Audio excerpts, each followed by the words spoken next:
水很冷，冷得像刀子，一下一下往骨头里钻。林婉宁猛地睁开眼，第一口气没吸进去，反而呛进一口水，整个人剧烈咳了起来，耳边是尖锐的声音：“哎呀，快来人啊！婉宁掉进河里了，这孩子怎么这么想不开啊？是不是被那军官退婚了？”声音吵得刺耳，他脑袋一阵剧痛，下一秒，不属于他的记忆疯狂涌进来。60年代灾荒前夕，原主也叫林婉宁，是个被抱错的假千金。真千金回来后，她被赶回农村，落在养母手里。养母尖酸刻薄，把她当牲口使唤，洗衣、砍柴、下地，样样都是她，吃的却是剩饭，穿的是破布，甚至还设计让她落水被救，强行嫁给一个路过的军官。那个男人叫顾晨舟，高大冷峻，是部队里的骨干。原主当时怕被养母打死，选择配合演戏。婚事结了，但他却被养母扣在家里，从没去过部队。男人寄来的钱全被养母拿走，她连孩子都生了2个，却从未让丈夫知道。最后结局更惨，灾荒来了，男人寄钱断了，养母逼他改嫁，还要卖掉孩子，孩子饿死，男人任务重伤，临死都不知道自己有孩子。记忆停在这里，林婉宁整个人从水里被拖上岸，她躺在泥地上，大口喘气，胸口剧烈起伏。她不是原主，她是现代中西医双修医学博士，刚做完一台高难度手术，猝死在手术室，结果一睁眼成了这个悲惨炮灰。她闭上眼，又猛地睁开，心里只有一句话：这人生谁写的剧本？就在这时，一道机械声在脑海响起，叮，系统绑定成功。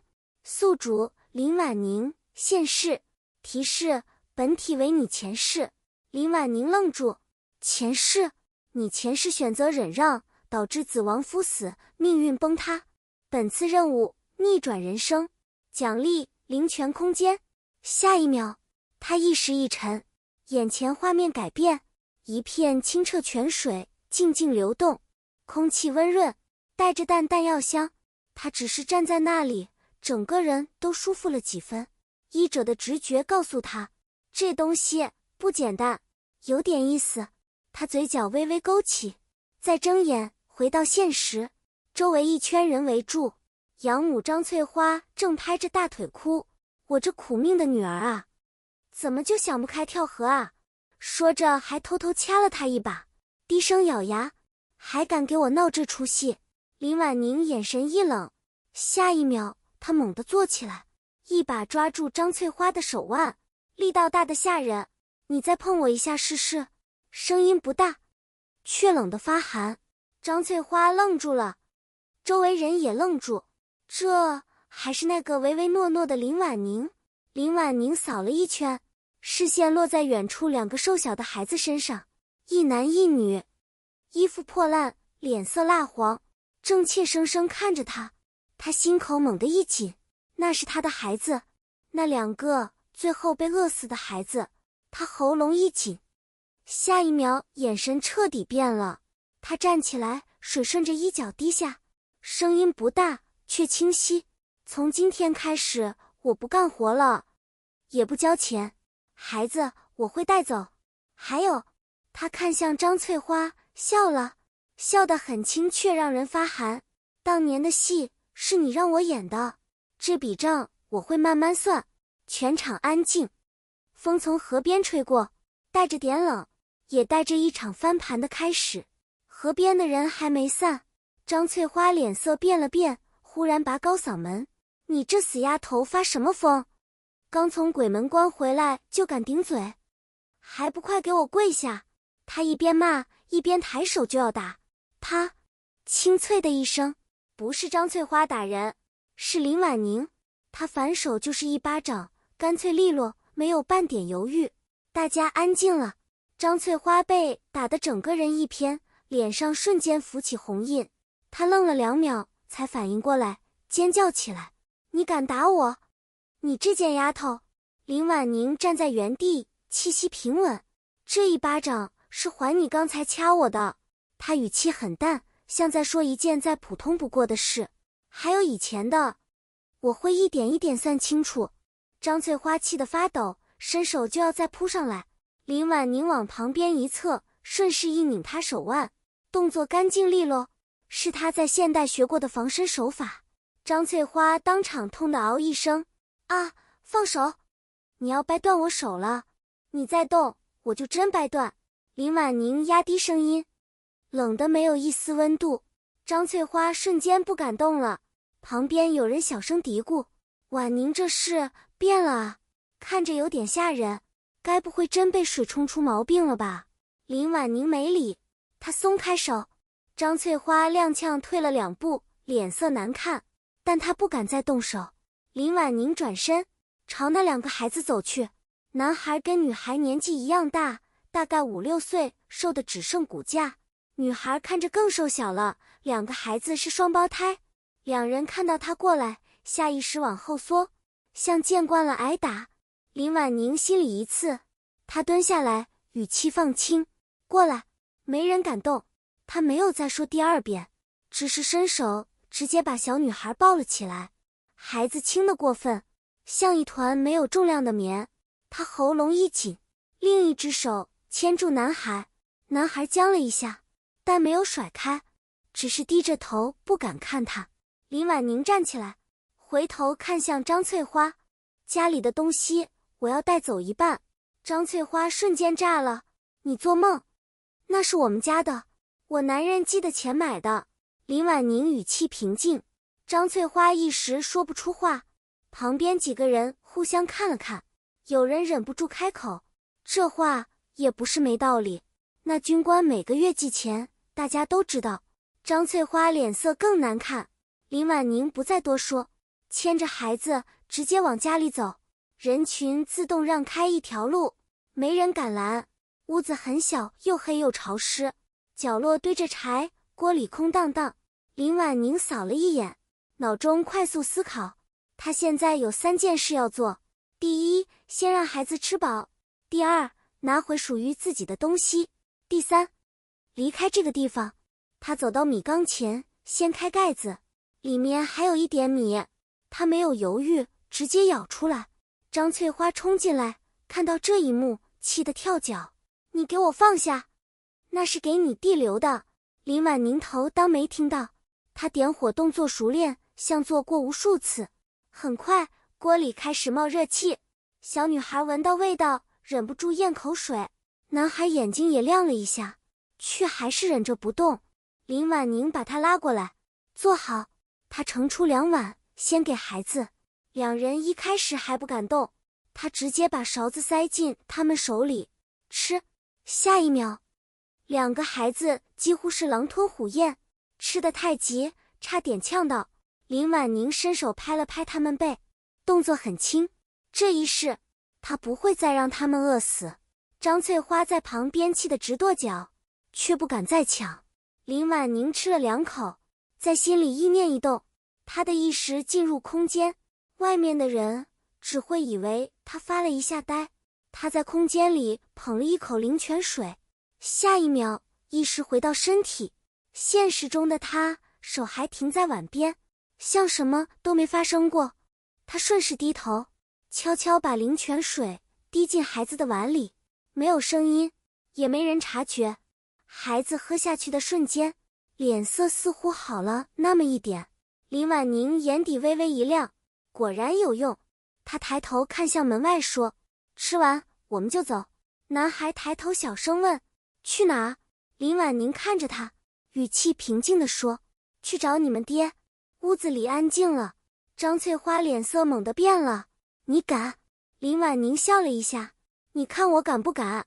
风从门口吹进来，锅里的热气慢慢散开，而这个家已经留不住他了。夜很深，村子安静的只剩风声。林婉宁没有睡，2个孩子窝在他身边，吃饱之后很快就睡着了。他在等张翠花睡着，外屋传来鼾声。林婉宁确定时候到了，她慢慢起身，动作很轻，没有发出一点声音。他先走到柜子前，里面是布票、粮票，还有一小叠钱。意念一动，全部收入空间。他没有停，转身去翻另一个箱子，里面是新布、棉被，还有几件还没穿过的衣服，全部收走。屋子里像被掏空了一样。他走到米缸前，掀开盖子，里面剩下的米一粒不留，全收。柴火、锅边的干菜，能拿的全拿。他甚至连张翠花藏在床底的咸肉都翻出来，毫不客气。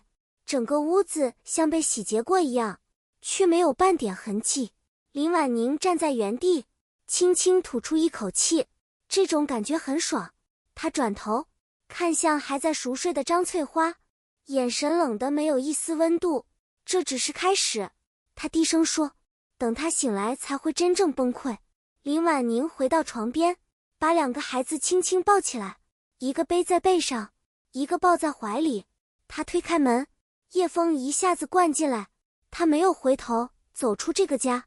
村子很黑，没有灯，只有远处偶尔传来叫声，方向很明确，去镇上，去部队，去找那个男人顾晨舟。而那个家即将迎来一场天翻地覆。天刚亮，一声尖叫撕开整个村子。啊！张翠花从屋里冲出来，头发散乱，脸色惨白。东西呢？我的东西呢？她疯了一样冲回屋里，翻柜子，掀箱子，掏床底，什么都没有，干干净净，像从来没存在过一样。她整个人都在发抖。不可能，不可能！动静太大，邻居很快围了过来。怎么了？怎么了？一大早喊什么？有人探头往屋里看，下一秒愣住。哎，你家怎么空成这样？张翠花一听，立刻像抓到救命稻草，猛地转身。偷了！有人偷我家东西，肯定是那死丫头林婉宁。人群一阵骚动。婉宁？她不是昨晚还在吗？人呢？孩子也不见了。张翠花越说越激动，就是他，他把家里东西全偷走了，还带着2个赔钱货跑了。这话一出，气氛微妙变了。有人皱眉，可那些东西不是他男人寄的钱买的。对啊，人家拿走自己的东西也不算偷吧？张翠花一噎，脸色瞬间难看。那也是，我们家养他这么多年，他吃我们的喝我们的，拿点回去怎么了？一个老妇人忍不住冷笑，你让他干多少活，大家心里没数？周围人低声附和，场面开始失控。张翠花气得脸都青了，却说不出反驳的话。而此时，林婉宁已经走在去镇上的路上，她背着一个孩子，手里牵着一个，没有停过。男孩终于忍不住开口，娘，我们真的去找爹吗？声音很小，带着不确定。林婉宁低头看他一眼，他会要我们吗？这句话问得很轻，却像针一样扎人。林婉宁沉默了，然后伸手摸了摸他的头。会。他的声音不大，却很笃定。他要是不认我们，我会有办法的。男孩愣住，小女孩在他背上动了动，小声呢喃，娘，林婉宁停下，意念一动，空间里的干粮出现在手里。她撕开一小块，喂给孩子，动作自然的像早就习惯。男孩睁大眼，这哪来的？林婉宁看了他一眼，淡淡说，以后你就知道了。他没有多解释，只是继续往前走。远处镇子的轮廓慢慢出现，新的生活也在一点一点靠近。镇子比村里热闹得多，早市刚开，吆喝声此起彼落，卖菜的、卖饼的、挑担的，人来人往。林婉宁站在街口，先看了一圈，目光很快锁定几个点：小吃店、医馆以及供销社。他心里有数，现在最重要的不是急着找人，是站稳脚，让孩子活下去。他带着2个孩子找了个角落坐下，从空间里拿出一点干粮，分给他们。男孩这次没再多问，只是默默接过，吃得很认真。忽然，不远处一阵骚动，让开，让开！一个男人背着个老头，急匆匆往医馆跑。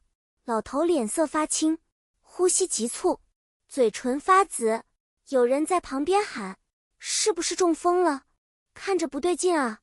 医馆门口一阵乱，大夫还没来，学徒手忙脚乱，不知道该怎么办。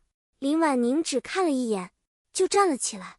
她把小女孩交给男孩：“在这等我，不要动。”男孩愣了一下，却点头。林婉宁走过去，让一下。人群下意识让开。他蹲下，手已经按在老人的腕上，脉象急乱，气血不通。他心里一沉，不是中风，是急性中毒反应。他没有多解释，直接开口，把人平放。那男人一愣：“你是谁？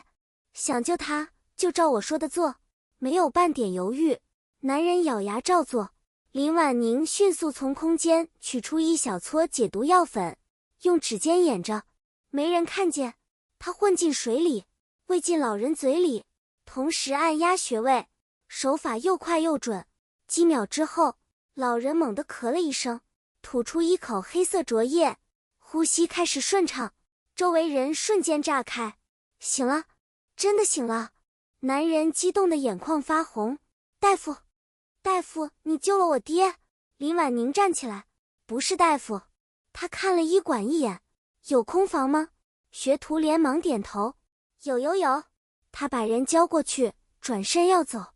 男人追上来，一把拉住他，等等，你不能走。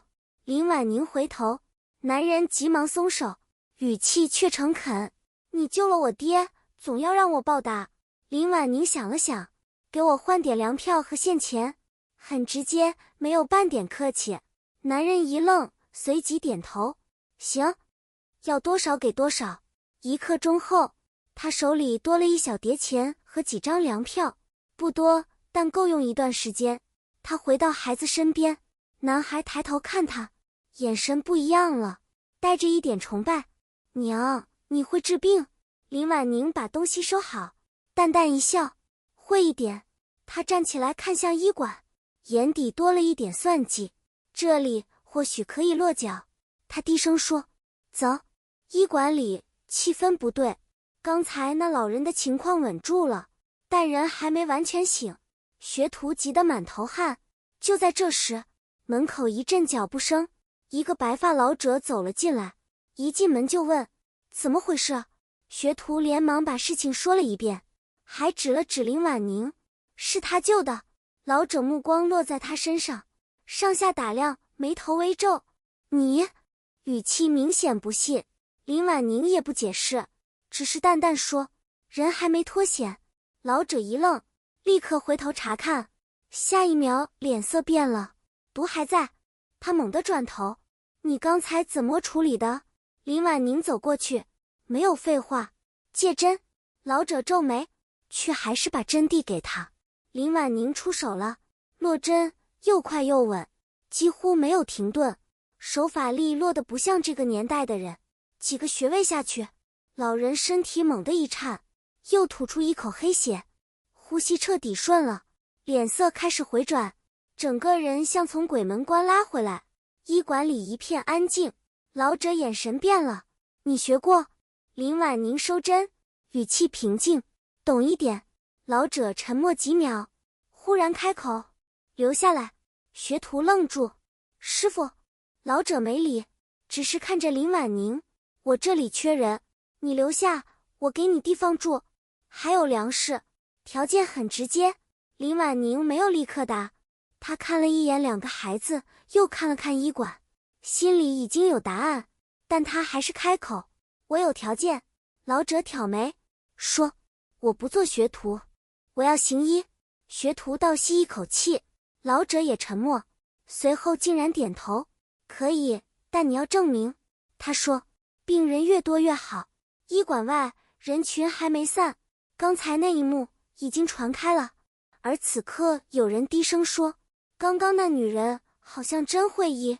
还没等人群散去，医馆门口又来了一队人，几个壮汉抬着一个中年妇人，脸色发白，满头冷汗。一看就不对劲，让开，让开，声音很大。一进门，其中一个男人直接开口，听说这里来了个神医，语气带着明显的不信，还有点挑衅。老者皱眉，谁说的？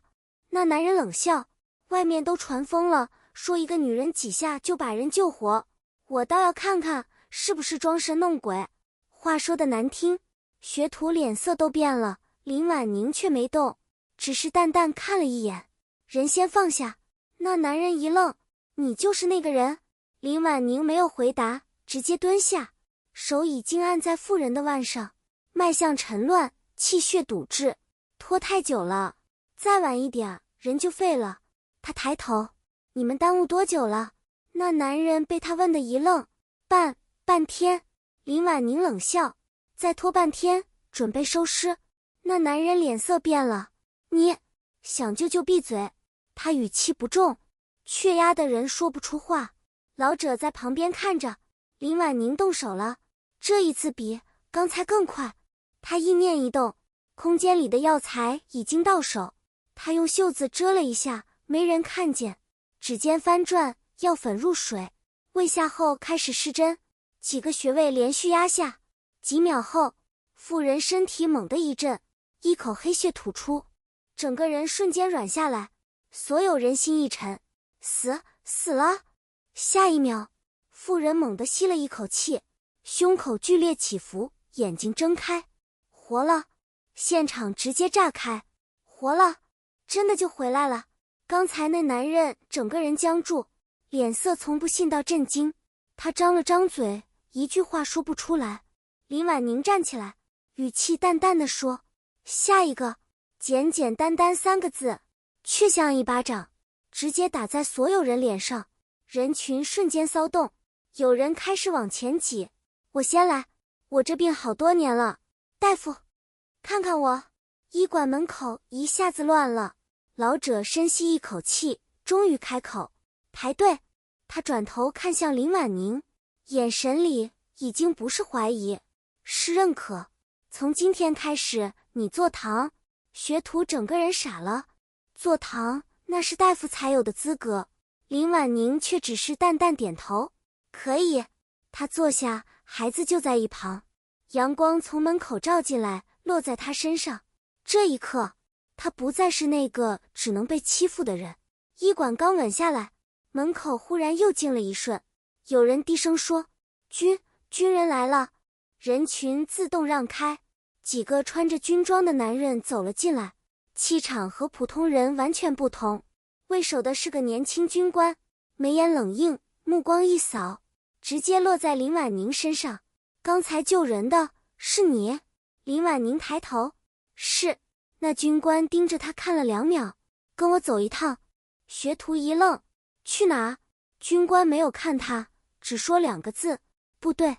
医馆里瞬间安静，老者皱眉，什么情况？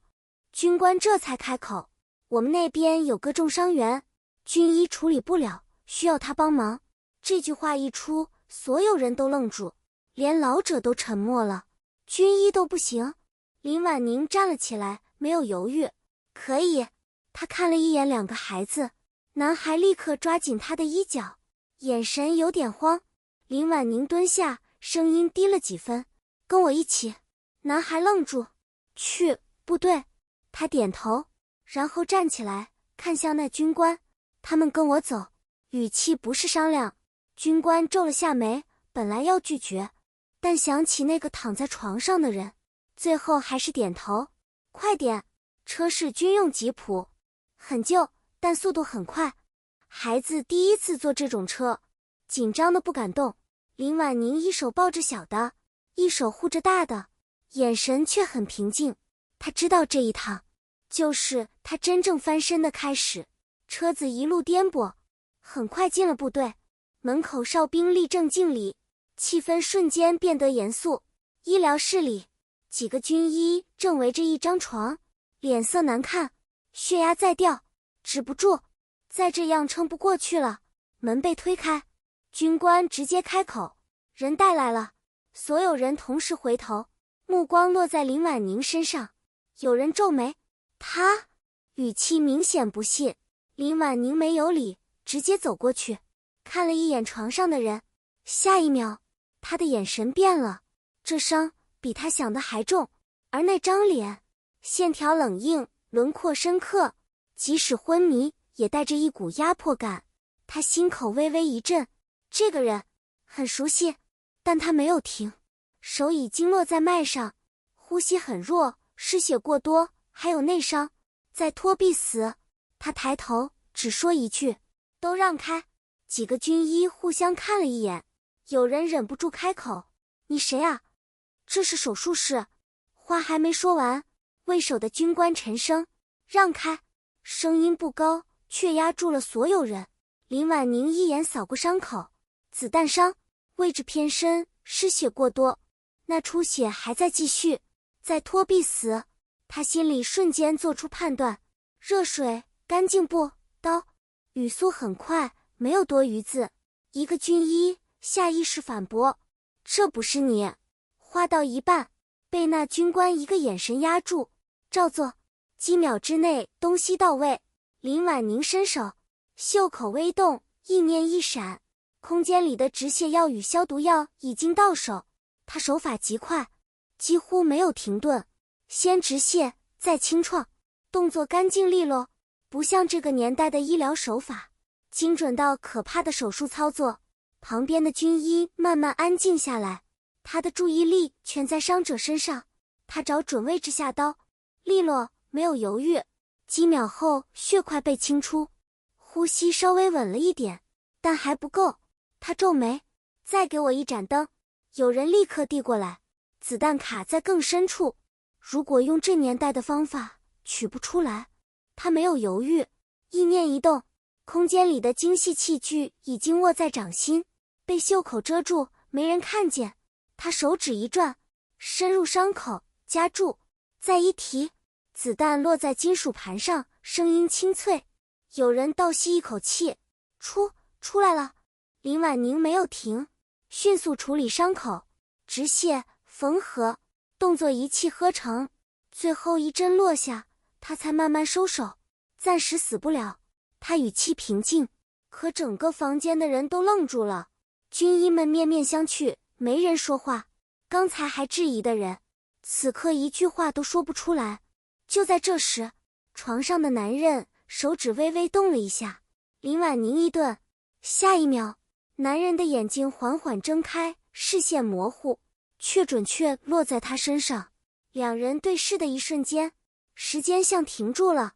那双眼冷深，带着压迫，却在看到他的那一刻，出现一丝难以察觉的波动。他张了张嘴，声音沙哑，几乎听不见。你……林婉宁心口微震，一种说不清的熟悉感涌上来。他没有移开视线，只是淡淡说：“先别说话。”男人看着他，没有再开口，却没有闭上眼，像在确认什么。而门口，那个带他来的军官低声说了一句：“顾副营长，撑住。”林婉宁眼神微变，顾，他没有再想下去，只是转身，需要休养，语气恢复平静。医疗室的气氛还没散，那种震惊还卡在每个人脸上，但已经有人开始换一种眼神看他。林婉宁洗了手，像什么都没发生过。可他心里清楚，从他出手那一刻开始，他就不可能再低调了。你留下。那名带他来的军官开口，人还没完全脱险。林婉宁没拒绝，可以。他本来也没打算立刻走，这里还有他要确认的事。他转头看了一眼床上的男人，顾副营长，顾晨，名字没完全对上，但那种熟悉感太明显了。就在这时，床上的男人忽然再次睁眼，这一次比刚才清醒得多。他的视线直接锁住他，没有半点偏移。你叫什么？声音还是哑，但比刚才清楚。医疗室里瞬间安静，所有人都看向林婉宁。他顿了一秒，林婉宁，他没有隐瞒。男人的瞳孔微不可察地收了一下，然后他的视线落在门口，两个孩子正缩在角落，小女孩拉着哥哥的衣角，有点怕。却忍不住往里看。男孩抿着唇，眼神很警惕。男人的目光停住了，1秒、2秒。医疗室里没人说话，但气氛忽然变得微妙，因为太像了，那男孩的眉眼，简直就是缩小版的他。有人忍不住多看了2眼，那名军官眉头也皱了起来。林婉宁察觉到了，下一秒他直接走过去，把孩子往身后一带。外面等。男孩立刻点头，拉着妹妹就往外走，而床上的男人视线一直没有移开，直到孩子消失在门口，他才慢慢收回目光。门外，男孩牵着妹妹站在墙边，他忍不住回头看了一眼，小声问：哥哥，那个人是不是？他话没说完，但心里已经隐隐有了答案。屋内林婉宁站在原地，他很清楚瞒不住了，他低头轻声说了一句：还不是时候。不知道是说给谁听。夜慢慢落下来，部队医疗室外安静了许多。林婉宁坐在一旁，手里在整理药材，动作不急不慢，像什么都不在意。可他知道有人在看他，那道视线一直没有离开。顾晨舟已经醒着，没有说话，只是看着他，那种眼神带着审视，也带着压迫。你不是普通人，他忽然开口，却很肯定。林婉宁没有抬头，会点医术而已。顾晨舟看着他，没接话。他跟旁边的军人小声说：查一下他。男孩蹲在墙边，小女孩靠在他怀里睡着了。过了很久，他忽然开口：娘。林婉宁走出来。怎么了？男孩抬头，眼神很认真，甚至有点紧张。刚刚那个人。他停了一下，像在找勇气。是不是我们的爹？这一句话终于问出口了。他看着眼前这个孩子，他蹲下来，伸手摸了摸他的头。你希望是吗？男孩没有犹豫，点头。我想要爹。简单一句话，却让人心里发酸。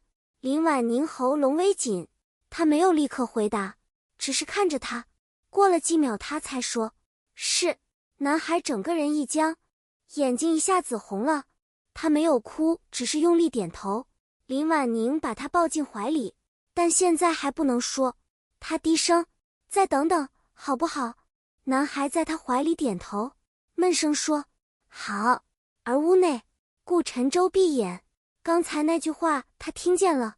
夜深了，医疗室里只剩一盏昏黄的灯。顾晨舟半靠在床头，眼神却已经恢复了平日的锐利。林婉宁端着熬好的药走进来，把碗放到床边，趁热喝。顾晨舟没动，只抬眼看他，那目光很沉，像是压了一整晚，终于要把话问清楚。林婉宁，他开口，我们以前见过。不是疑问，是肯定。林婉宁也不躲，见过。顾晨舟盯着他。3年前，临河县柳河村外那条河。话音落下，屋里安静。林婉宁垂了垂眼，只继续问：那天到底怎么回事？这一句才是真正的重点。林婉宁抬头看他，隔了几秒才开口：那天不是意外，是有人算计我。顾晨舟眸色一沉，林婉宁语气平稳，像是在说别人的事。我养母提前把我叫去河边洗衣服，我下水前喝了她递来的糖水，后来人就开始发晕。在之后，他顿了一下，我被人从后面推进了河里。顾晨舟手指慢慢收紧。林婉宁继续说：你刚好路过，把我救了上来。那时候村里一堆人都看见了，在那个年代，男人下水救了没出嫁的姑娘，还把人从水里抱上来，名声就算连在一起了。更何况，他笑了一下，笑意很淡，我养母早就把人叫齐了。顾晨舟听懂了，不是单纯落水，是提前设好的局，让他当众救人，逼他不得不娶。他声音低了几分，所以那天你答应嫁我，不是自愿。林婉宁看着他，一半不是，我要是不答应，回去就得被打死。可我也知道，事情闹成那样，你要是不认，对你的名声也不好。顾晨舟沉默了，那年他正好在外出公务途中，临时经过那一带，本来只是救人，没想到转眼就被一整个村的人架住。老人、妇人、村干部全都在说，救了人就该负责。他当时年轻，身上还穿着军装，更不可能当众把人丢下不管，所以最后婚就那么结了。林婉宁看着他的神色，就知道他想起来了。他淡声补了一句：你那时候走前留过地址，也留过钱，说等部队那边安定了，就接我过去。顾晨舟抬眼，是，这件事他记得很清楚，他不是完全不管。结婚后没多久，他就归队了。之后每个月都让人把津贴的一部分寄去柳河村，收件人写的是林婉宁，也写过2封信，可都没收到回音。时间一长，他只当他不愿意跟他过。林婉宁看着他，语气仍旧平静。信和钱我大多没见过，钱被我养母扣了。信，他说你根本没写过，说你嫌我丢人，不可能接我去部队。顾晨舟的脸色一点一点沉了下来，他不是傻子。听到这里，很多事情已经串起来了。那孩子呢？终于，他问到了最不能避开的地方。林婉宁看着他，这一次没有立刻说话，屋里静了好一会儿，他才开口：结婚那天晚上，我养母在酒里动了手脚。顾晨舟眸光一震，你也被下了药？他一下子就听明白了。林婉宁扯了下嘴角，他怕你第2天醒了反悔，所以干脆下药。顾晨舟的下颚一下绷紧了，那一晚的记忆他不是完全没有，只是当时情况混乱，酒里确实有问题。他原以为是村里人灌酒，可现在一回想，全对上了。林婉宁声音很淡，第2天你走得急，我也没机会把事情说清。后来有了孩子，我想过去找你，可我那时候被扣在家里，连出村都难。再后来，孩子一个接一个生病，家里又盯着我手里那点钱，我更走不了。每一句把那些年真正的样子一点一点摊开给他看，不是他不联络，是他根本没有机会联络，不是他完全无情，是他寄出去的东西被人劫了。他们不是彼此忘了，是中间隔着一整个吃人的家。顾晨舟盯着他，所以你这次来部队不是巧合？不是。林婉宁答得很干脆，我是带孩子来找你的，也是来把这笔旧账跟你说清楚。顾晨舟张了张嘴，声音低哑了几分，为什么现在才说？林婉宁看着他，眼神清醒的近乎冷静。因为现在的我能带着孩子活下去，说或者不说，我都不需要求你赏口饭吃，但孩子想见爹。顾晨舟看了他很久，忽然说，你变了很多。林婉宁神色不动，人吃够了苦，总会变。顾晨舟没有再说话，只是把药端起来，一口喝了下去，苦味在嘴里散开。喝完后，他把空碗放回去，视线重新落在他脸上。孩子我认。林婉宁看着他，没有立刻接话。顾晨舟又补了一句，我也认。林婉宁眼神终于动了一下。